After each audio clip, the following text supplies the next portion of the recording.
Okay, here we have the 180 Yamaha Bonanza. We're starting to take it apart, clean it up.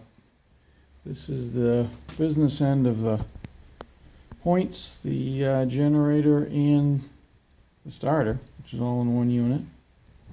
Pretty clever. Just starting to clean up the engine.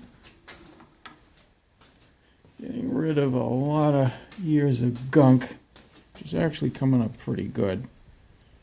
Spent a little time on it, but it's going to clean up.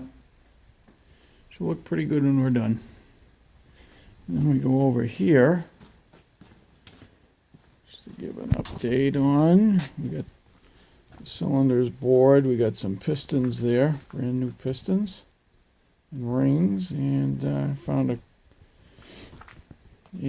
clutch cover and the chrome bit that goes on the outside, reasonably on eBay, of course. And we got carburetors are cleaned up, ready to put back together, and just general progress. But we're still in the cleanup and assessment phase here, which is kind of tedious and kind of grubby. But there's the auto injection pump there. It's in pretty good shape.